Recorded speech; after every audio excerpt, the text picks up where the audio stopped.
Avec cette vidéo, je vais vous présenter Calcul-moi. Calcul-moi est disponible via le menu Mathématiques, puis Calcul.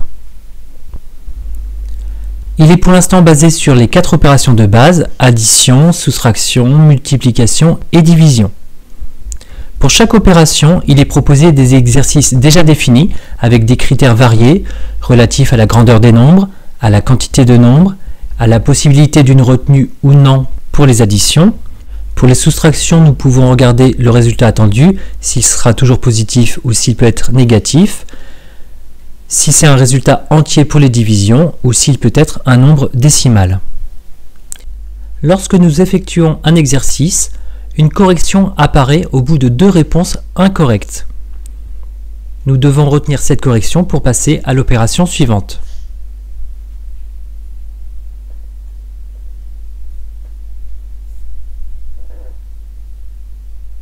À la fin des 10 opérations, un bilan global apparaît montrant les réponses correctes et les réponses erronées. Dans le mode normal, vous voyez un système de points et un chronomètre qui sera ensuite comparé au record enregistré pour l'exercice en question. Pour certains enfants, il est préférable d'effectuer l'exercice dans un environnement plus zen. Avec le mode zen, il n'est plus question de chronomètre ou d'un temps à mesurer. Néanmoins, un bilan final est toujours proposé à la fin de ce mode zen. Enfin, il est possible de personnaliser ces exercices. Pour chaque opération, il est proposé une fabrique. Vous choisissez un certain nombre de critères, puis vous validez. Vous allez obtenir un lien et la possibilité de tester votre exercice. Ici, pour les additions, vous allez choisir le nombre de termes et les valeurs minimales, maximales, la possibilité d'avoir des décimaux, des doubles ou des triples, ou même la possibilité d'avoir des additions sans retenue. Pour les soustractions, vous avez avant tout la possibilité d'avoir un résultat toujours positif ou non. En ce qui concerne les multiplications, il n'y a pas de critères particuliers. Vous choisissez 2 à 3 termes avec un minimum, un maximum, des nombres entiers ou des décimaux.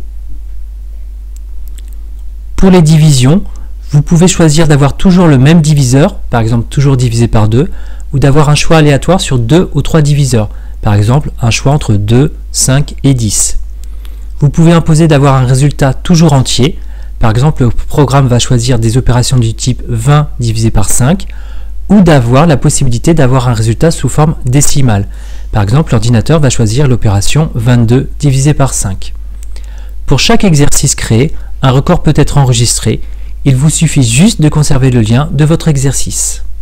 Enfin, vous voyez avec les nombres décimaux, vous pouvez les écrire avec un point ou une virgule.